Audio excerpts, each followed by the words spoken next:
Hey there, Mr. Redder here. Welcome back to another episode of Reddit Podcast Stories. Just wait till you hear the story about the parents who freak out over their daughter wanting to go to Disneyland. But first, my Karen neighbor demands I stop wearing scrubs. 5 years ago, when I was in high school, I got a job as a kennel technician at a pet store. When I got the job, I was told to go get a few pairs of scrubs and that I need to wear them to work every day. I helped people out around the store, just like all of the other employees, but my main job was to help the vet take care of the puppies. Obviously, the vet did the heavy lifting, and I was just there to assist them. I don't know for sure why I was required to wear scrubs when the most medical thing I did was give the dogs their medicine, and I'm pretty sure it was just so the kennel techs looked professional. The owner was a bit pretentious and was always concerned with appearing professional. 3 years ago, when I started college, I had to quit my job at the pet store. I was determined to pay my way through college and not take out any student loans. And as much as I loved that job, it didn't pay very well. When I quit, I got rid of all the shirt scrubs, but I kept the pants because as it turns out, nurses have been holding out on us and scrubs are actually really comfortable. I treat them like sweatpants. They're comfortable and just something for me to wear around the house on my days off, but I would never go out in public wearing them. Fast forward to 2 days ago, when I went out to check the mail while wearing some of my old scrubs without thinking about it. Our neighbor, who lives in front of the mailboxes, was out watering her garden, and she perked up when she saw me. She got all excited and told me about how her daughter was a nurse, and how she knew I was in college, but she didn't know I was going to college to become a nurse. So I, of course, cut her off and said, "Oh, I'm actually in college getting a degree in history," and I go on to explain why I had the scrubs and all of that. To say she was mad about me wearing scrubs would be an understatement. She compared it to stolen valor, when people dress up like veterans and first responders when they aren't. She went on and on about how hard her daughter worked to become a nurse and that nurses have earned the right to wear scrubs. I was honestly a bit baffled because I wasn't trying to pretend to be a nurse, and now one of my neighbors, who I barely even know, is lecturing me in the middle of our neighborhood. She posted on Facebook that afternoon that she saw someone out in public wearing scrubs, and that when she talked to them, it turned out they weren't even a nurse. It was very clear that she was talking about me. But I do appreciate that she said it was a stranger at a grocery store since she's friends with a lot of the people in our neighborhood. I didn't even consider that I could be in the wrong until I saw how everyone who was commenting on her post was agreeing with her. So, am I the jerk? Not the jerk. There's a reason why anyone can go out and buy scrubs. There are no qualifications for wearing them. You could have just as easily been a dental office receptionist or work at a spa. Not the jerk. The spa I go to, they all wear scrubs. The vet techs and receptionists wear scrubs. It's hardly just a medical professional thing. Your neighbor complaining about stolen valor dilutes actual stolen valor. You're not the jerk. As a nurse, your neighbor can go buzz off. There are plenty of other professions that use scrubs outside of nursing. She should also think about finding more substantial things to do with her time. One of the best things about being a nurse is that I basically wear my pajamas to work. I know people who wear scrubs for comfort with no profession at all that requires them. Am I the jerk for taking my daughter to Disneyland? I, 28 female, went on vacation with my daughter who's 5 and my husband who's 29 as a last vacation before we are a family of 4. I'm 7 months pregnant and we wanted to spend some time with our daughter before her brother was born. When I was around 13, me, my mom, my dad, and my little brother went on a Disneyland vacation. It was fun and all until my dad left his phone in the hotel and they wouldn't give it back to us. He had to get a new one, and my mom and dad were so upset that we never went back. I thought this was irrational since it was my mom's favorite place. We went at least once a year growing up. After that whole ordeal, my mom hated it. So when me and my husband wanted to go on a before baby arrives vacation, we decided to go to Disneyland for around 3 days. My daughter loves the princesses and the idea of magic, so when we told her, she was overjoyed. I told my mom when we were at lunch together that we were going on a trip. And when I told her it was Disneyland, she became enraged. I was extremely confused because I thought she forgot about it, honestly. She called me a backstabber and just really rude names. She stormed out of the restaurant and I paid and left a few minutes later. A few hours later, my dad called me and screamed at me that, "This family doesn't go to Disneyland. If you weren't such a spoiled little brat, you would understand that." I was shocked. It was my money I was spending, and I thought everyone was over it. My mom texted me a long paragraph about how she would go no contact with me and wouldn't be my mother anymore if I still went. The trip was fully paid for, so I responded, "Okay, I guess you only have a son now, and I blocked her. I've gotten at least 60 calls from my family and a few texts telling me that I'm wrong. We still went and we got back yesterday. We all had a blast, and my daughter rode her first big girl roller coaster. She loved every minute of it, so in my opinion, it was all worth it. So, am I the jerk? Edit. I think once I get home, I'm gonna unblock my mom and ask if we can meet up. We haven't spoken since all of this happened, hoping we can meet up for lunch and that we can talk. Also, I've been seeing a lot of comments where people think something way bigger might have happened. I can't remember anything else that happened though. I'm gonna ask if and when we talk though. I'll keep you posted. Edit 2. I'm getting ready for work right now, and wow. Last night I unblocked my mom, messaged her, and basically said, I want to talk. I know that our last fight was really messy, but I want to meet up for lunch and talk. And she responded. She said yes, and we're meeting up today. My dad is also coming along because I want an apology from him for what he called me. I truly can't even process the phone call that happened. I want to get answers as fast as possible because I've seen so many comments saying that this wasn't over the phone. I have really bad memory, and this was 15 years ago, but I remember most of it because that whole situation was very messy. I've also seen people saying it's very unreasonable to go no contact or very limited contact because of this, which I agree with. Not the jerk at all. The fact that your parents are this upset about a phone is crazy. Yes, they wouldn't give the phone back. It's unfortunate, but it shouldn't be a reason to hate Disneyland with a passion. This happened, what, almost 20 years ago? The OP's parents shouldn't be punishing their granddaughter. There's definitely different employees there, and the trip is already paid for, and I'm sure that OP and husband already took time off work. And then calling you names and saying they'll disown you is not okay. What would you have to tell your kid? That y'all aren't going to Disneyland because years ago Grandpa forgot his phone and they wouldn't give it back? But he's got a new phone, but they still got beef, so now you can't go? OP. This is why I was so shocked. My mom even said in her long text message that we should cancel the trip and forgive and forget for the family. When me and my husband had taken time off work and we had canceled her preschool days for the trip. We spent like a good 2 to 3 months planning this, and I wasn't going to disappoint my daughter because Grandma and Grandpa didn't check the room before they left. So why wouldn't your parents just call the police on the hotel back then, or some sort of higher manager? If it was that important, you'd think they would have fought for it. OP. We did. They put it in Lost and Found, and it was very confusing on our end. It got to the point where we just gave up and he got a new one. After all these comments, I'm starting to get scared maybe something bigger happened. I think I might unblock my mom and ask her. Update. Around 1 p.m. yesterday, we went to lunch. My husband didn't come along because he had an important meeting at work. I wasn't that scared anyway because we were going to a pretty popular restaurant and it wasn't like I would be alone with them. We got there and sat down. I started talking to my mom and dad and started asking my questions. It was mostly just, why would you get so mad? And it's my money and I wanted to take my daughter to have a fun vacation with her parents before she has a brother. And I was met with them gaslighting me and thinking because they don't love Disney, I can't go. I was on the verge of tears and leaving, so I asked my final question that I really wanted an answer on. This can't be over a phone.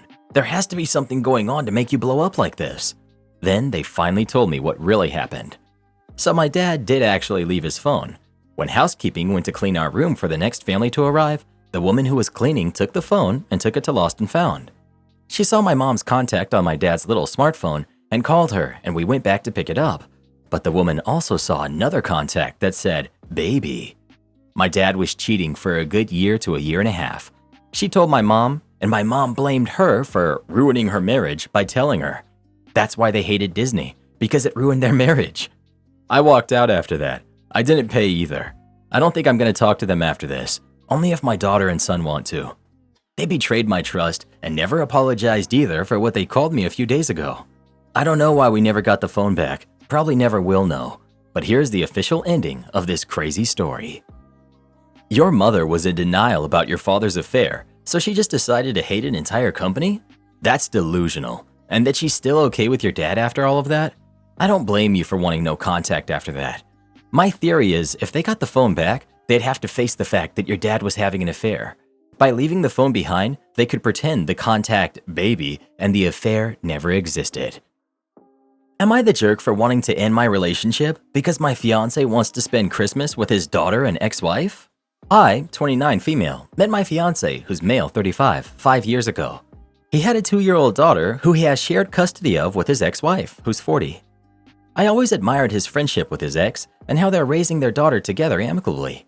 The first Christmas, he told me that he was going to spend it with his ex-wife and baby.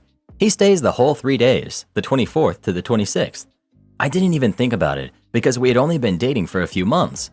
I usually fly home to my parents on Christmas anyway. This happened every Christmas afterwards, and I was fine. He proposed to me in February. Yesterday, he asked me if I was going to buy my flight to my parents early so I don't need to pay 3 to 4 times the cost if I buy it around Christmas. I was surprised. I told him that I thought that we could do Christmas together this year. He said, "What? We," his ex-wife and he, "always celebrate Christmas together for the daughter's sake." I told him that it was not okay now that we're engaged to be married. I asked him why they don't alternate Christmases like other divorced couples, but he said no, we promise to make our daughter's life as normal as possible. I started thinking after his words, I don't know how this will work in the future. After 5 years together, I'm still shipped away every Christmas, and I know it's for his daughter who I adore, but I feel sick to my stomach. I think I want to end the relationship, but he thought I was being so selfish and horrible. I do feel horrible too, but I don't see any future with him. Update. Fiancé just got home and showed me a text he got from his ex. He told her basically that he was planning to include me in this Christmas.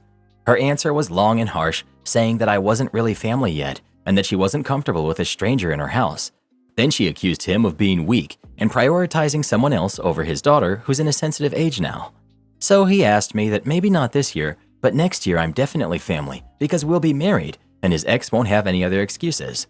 I feel more conflicted now. Could I stay another year and hope that it gets better? Or should I just cut my losses when he obviously isn't trying to support me? I know it's his daughter he's thinking of and he doesn't want to make waves, but I feel like I'm nothing right now. This is strange for long term. Have a serious discussion about what the future looks like. Once you have a family, the dynamics will change for his daughter and your future kids. If he's planning on factoring in the ex's opinion long term, you gotta move on now. OP. Thank you. I felt doubt that maybe it wasn't my place to ask him to be with me this Christmas, like I'm not that important in his life.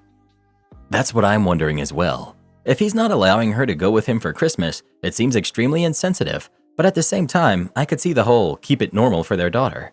The situation is messy due to their kid who doesn't understand divorce yet. OP. She does understand divorce since she's been living with us every other week.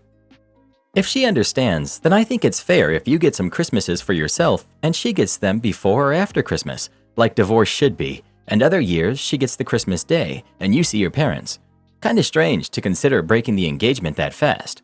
Talk it out with your fiancé. Maybe he doesn't understand your pain. OP. I know. I don't know how to make him understand my pain. I asked him why he isn't doing like any other divorced people, and honestly, I even think it's healthier for the daughter.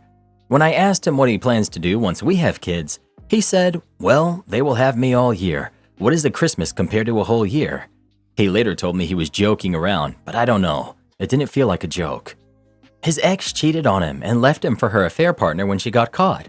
Affair partner went back to his wife after a couple of months, but my fiancé didn't take his ex back. She tormented her affair partner's wife, who also just found out her marriage was over. She tormented her everywhere to the degree that affair partner and his wife reconnected. She found out she was pregnant and it was my fiancé's.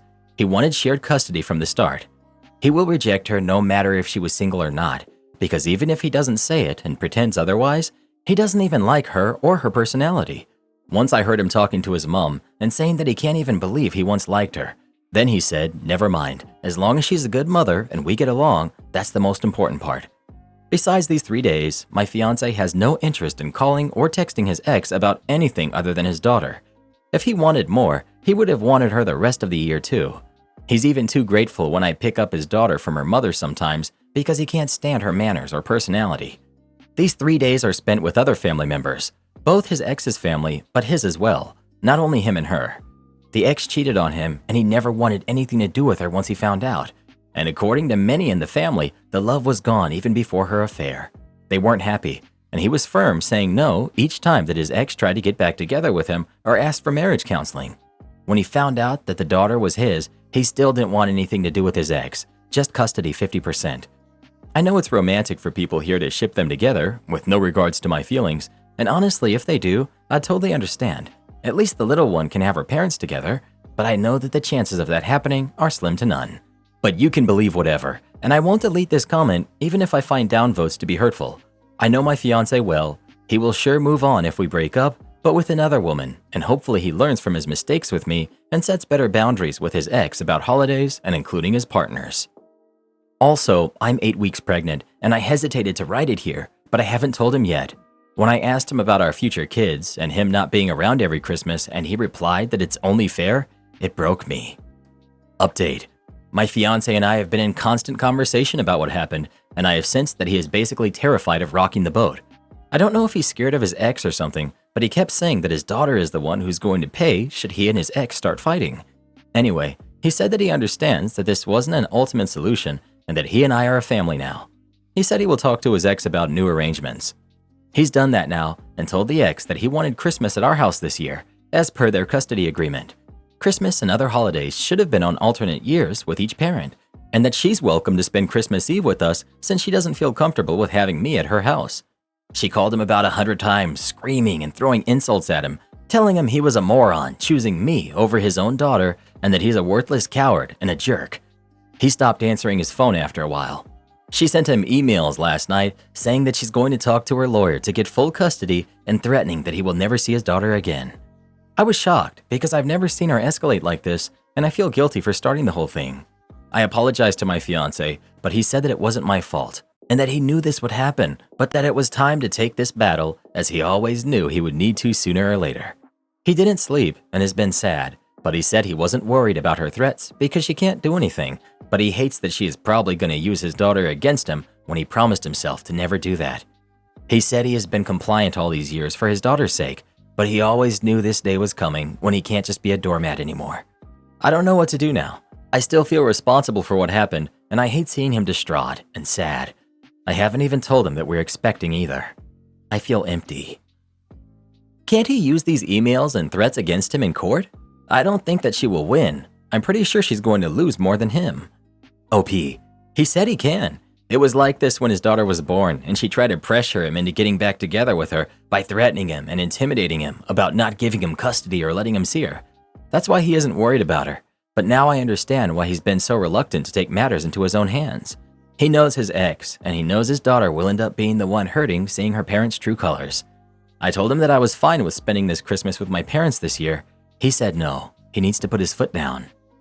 Wow, no wonder she's his ex-wife. This isn't a normal reaction, obviously. Save everything in case there really is a custody fight. Threatening him could be considered parental alienation. Good for your husband, though, making a stand. Clearly, this will affect his daughter, but that's on his ex, not him. It's her rage that will cause issues. OP. Between calls and missed calls, she's contacted him 105 times, around 60 text messages, and 2 professional emails. Am I the jerk for pretending another girl was my girlfriend? I, 25 male, was out with my girlfriend, 25 female, and some other friends. We were drinking and having a good time. I smoke. I'm trying to quit, and I went outside alone for a smoke. I was standing in front of the bar, kind of a short walk away. I don't like standing right in front of the door because the smoke gets into the bar or establishment. This frantic-looking woman is walking at a normal pace, and there's a guy a couple of feet behind her. She walks up to me and says, "Hey baby, I'm glad you're waiting where you said you would." I was confused at first, but I quickly understood the situation.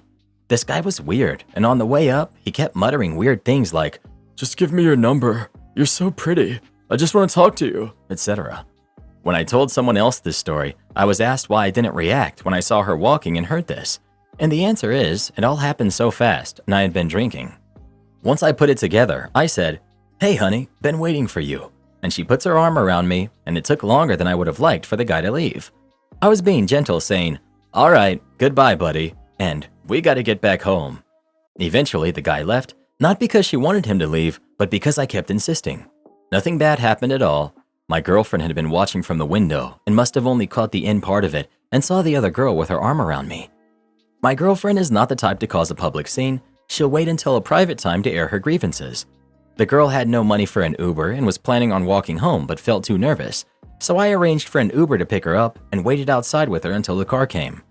Jumping ahead to when I was home with my girlfriend, she asked me, "What was that all about?" and wanted to know why her arm was around me and why I stayed after the creep left. She put together that the guy was being weird, but she said I shouldn't have let her put her arm around me. Even though after the guy left, she removed it, none of my explanations were working, so I just turned to her and said, "What would you have wanted me to do?" And, "If you were here, what would you have wanted the guy to do?" She couldn't answer it and said, "Stop flipping out." Not the jerk. Thanks for helping a stranger. Ask your girlfriend what she would like a stranger to do if she were in that situation. I would thank my boyfriend. Not the jerk. You're a hero, and you may have saved her from something happening. Your girlfriend should recognize that and get over it. Women are too frequently put into situations like this, and I hope that there will be someone like you around if your girlfriend ever needs it. She sounds insecure. Good luck. Am I the jerk for telling my sister I'm not interested in her hosting my bridal shower? A little backstory. We grew up in a pretty toxic family. I always felt like the forgotten one out of the 5 daughters they had. My mother even surrendered all custody of me, not my sisters, when I was 12. When I was 16, I thought I was in love with my boyfriend, who was 18. We had our first baby together when I was 17, married at 19, and we had twins at 20. It was a toxic relationship on both sides. We eventually went through a rough divorce when I was 30. We both got help for our issues, and now we have great co-parenting relationship. I've been in an amazing relationship with my fiance for 5.5 years, and he recently proposed. Every time I talk to my oldest sister about the wedding, she mentions it's not my first wedding. She has said things like, I shouldn't wear white, it should be small, I should tell everyone not to get gifts because that's the tradition. It's my fiance's first wedding. She called me to tell me that she was assigned to throw a bridal shower, but didn't think it was appropriate since I had been married before. I'm well aware that this is not my first wedding, and I don't need to be reminded every time she asks me about the wedding. I informed her I wasn't interested in her throwing a bridal shower and that my bridal party would be doing it instead. She would be welcome to attend, but I don't want anyone to feel obligated to celebrate the upcoming wedding. Now she thinks I'm being dramatic and twisting her words. She stated she thought it was funny that she was assigned and wanted to make sure I actually wanted a shower. She also mentioned again to tell the bridal party to make sure and put on the invitation not to bring gifts since I'm already established. I honestly don't care if people bring gifts or not, but why is she pushing this? I told her I wasn't interested in arguing or talking further on this topic. My fiance is the baby of his family, and they weren't sure he'd ever get married since he's 40. They want to celebrate all the traditional wedding things for us. His family is great, and they've accepted I and the kids from the beginning. I want him to have that experience as well. Should it matter that I've been married before? Am I the jerk? Update. To answer a few common questions, she's been married for over 20 years. Not positive who exactly assigned her this role, as my matron of honor was already planning the shower. I assume my siblings felt obligated, but didn't really want to do it and assigned it to her. I don't think she's jealous of the gifts or wedding, or don't really understand why she would be. She is only a guest and does not have a role in the wedding. I don't think she would say or do anything at the wedding. She likes to project the perfect persona in front of other people. Due to the family dynamics, most of my family's not invited. Only 2 sisters are on the invite list. I've been clinging to these 2 relationships since I've gone no contact with most of the family. While I know no contact is what's best sometimes, it feels like I'm the problem since they all still have contact with each other. Not the jerk. Who's assigning her these jobs? You need to shut her down whenever she tries to talk about the wedding and not let her have anything to do with the arrangements. Karen mother tries to marry me off to a stranger. I went out on a Friday for a few hours with some friends. Just some shopping and catching up. I haven't seen some of them for the last 2 years because of lockdown, when we used to hang out almost every week. And I'm leaving the country in a few weeks, so we took this opportunity to use as a catch-up and a farewell party. I was out from late afternoon to about 9 or 10 p.m. When I got home, I took out my keys to unlock the gate, but it wouldn't fit. I tried to turn the key around, yes, like a USB, thinking it might fit the other way, but it still would not fit. I called my mother and she didn't pick up. I called my grandmother, who lives with me, but she was out with her friends as well and wouldn't be home anytime soon. At this point, I was angry. My mother already burnt a couple of my work pants the day before because I refused to wear a dress to work. My line of work requires me to move around a lot, so a dress or an office skirt was not suited for my environment. I shook the gate, but no one was home, so I picked the lock. I opened the metal gate after a few tries. Luckily, the wooden door behind it was not locked. The neighbors did call the cops on me, and of course, I had to show them that I actually lived there and this was my legal address. I took some essentials and went to stay at my friend's house for the night because I couldn't lock the door back, and I didn't feel safe in the house without a locked door. The next day, my grandmother and I were invited to go to a pre-wedding event. It was kind of a meeting the elders and engagement party / ceremony at a cafe. My mother only sent me the address and time for it. It was perfectly normal for my grandmother to be invited to these things via my mother. My grandmother doesn't know how to use a phone other than basic functions like calling. We showed up on time to the cafe and were escorted to a booth-type seat at the corner of the cafe. The booth already had a lady who was in her mid-40s and a guy. I assumed she was the mother and the guy was her son. The moment we sat down, the lady took out a calendar and notepads filled with lists of flower arrangements, color schemes, menus, dresses, hairstyles, etc. She introduced her son, who is 28 by the way, told me what he does for a living, what he studies, and where. She thanked me for agreeing to marry him.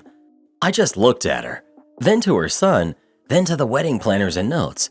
Then it finally registered that this was for my wedding. My grandmother was upset to say the least.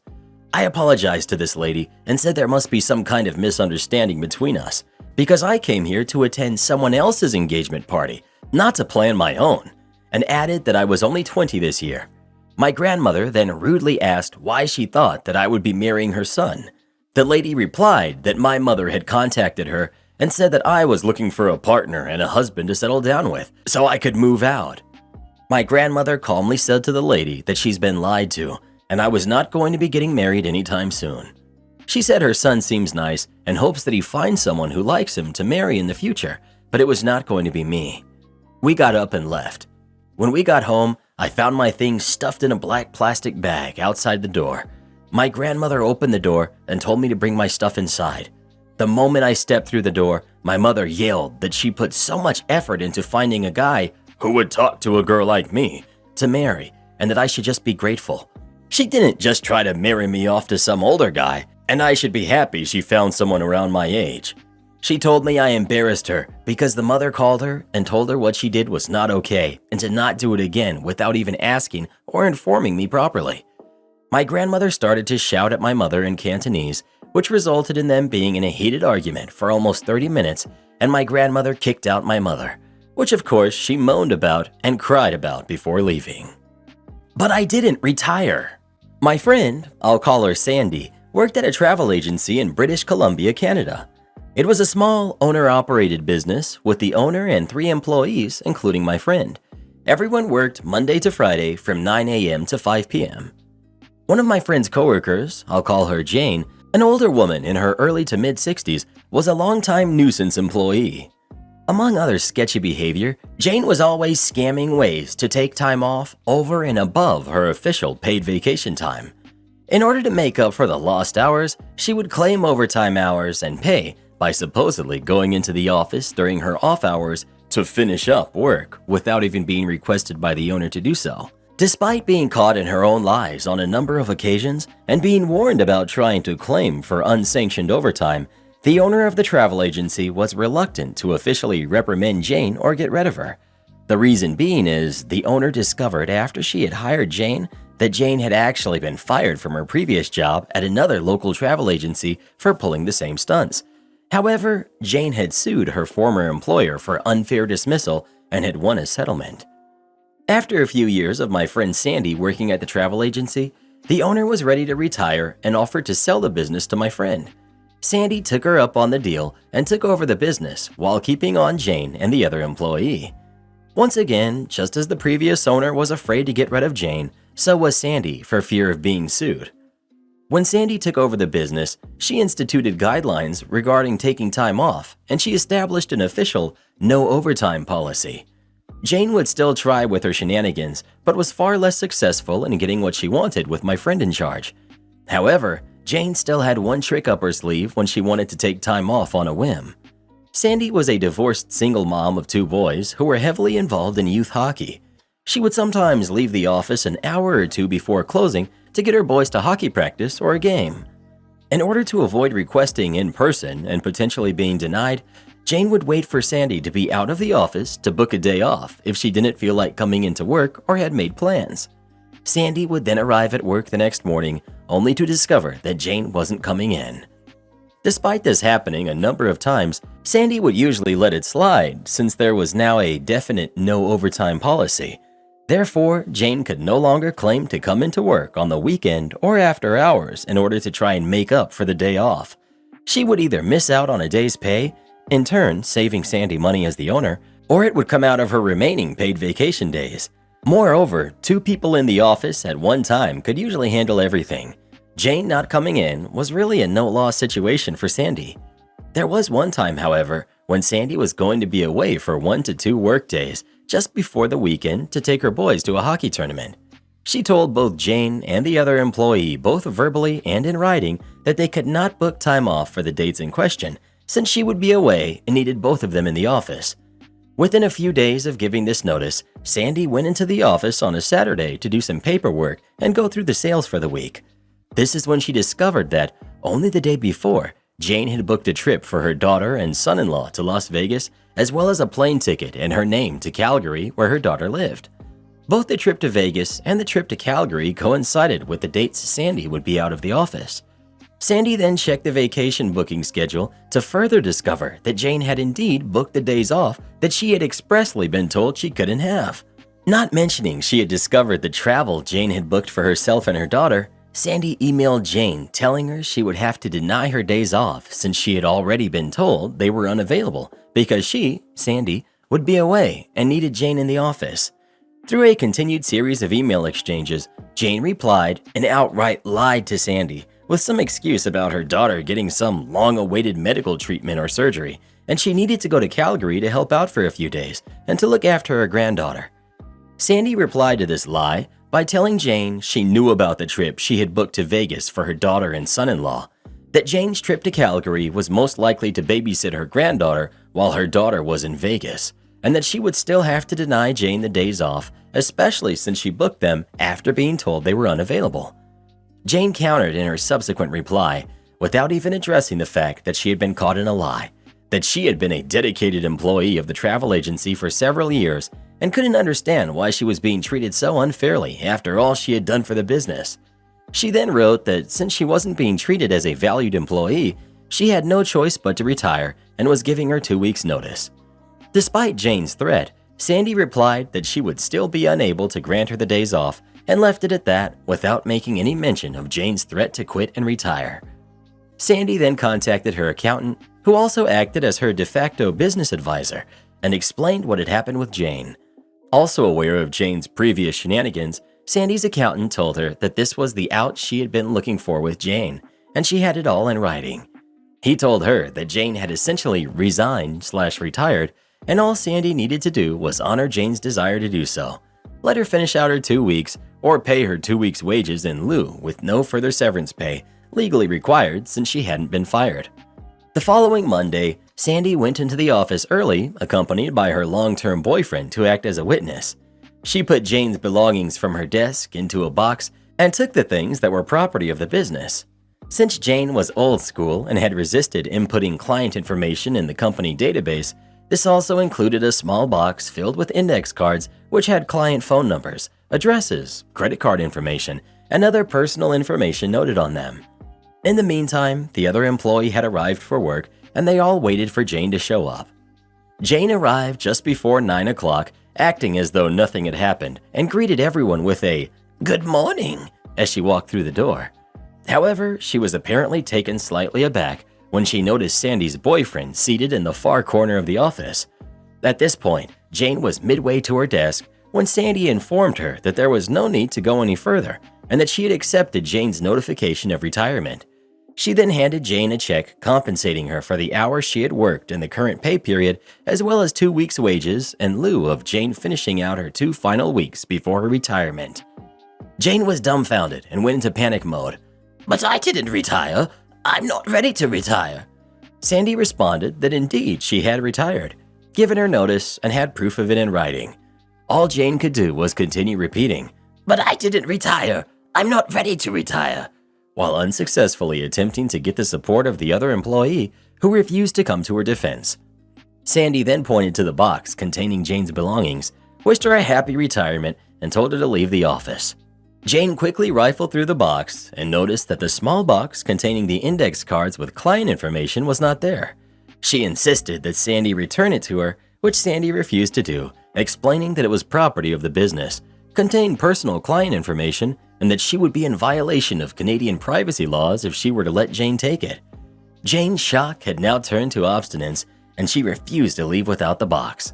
Both the other employee and Sandy's boyfriend had started to get involved, repeatedly telling Jane to just leave. Sandy then informed Jane that if she didn't leave, they would have to call the RCMP, Canadian Police, at which point Sandy's boyfriend dialed 911 to inform the dispatcher of a disgruntled former employee at XYZ Travel Agency who was refusing to leave the premises. Within a few minutes, 2 officers arrived, and Jane immediately ran to the door, ranting about being fired and about the missing box of client info. In order to de-escalate the situation, one officer told Jane to come outside and explain to him her side of the story. The other officer remained in the office to hear Sandy's side of the story, agreeing that Jane was not legally entitled to the box of client info. The other officer then re-entered the business and told Jane to wait outside.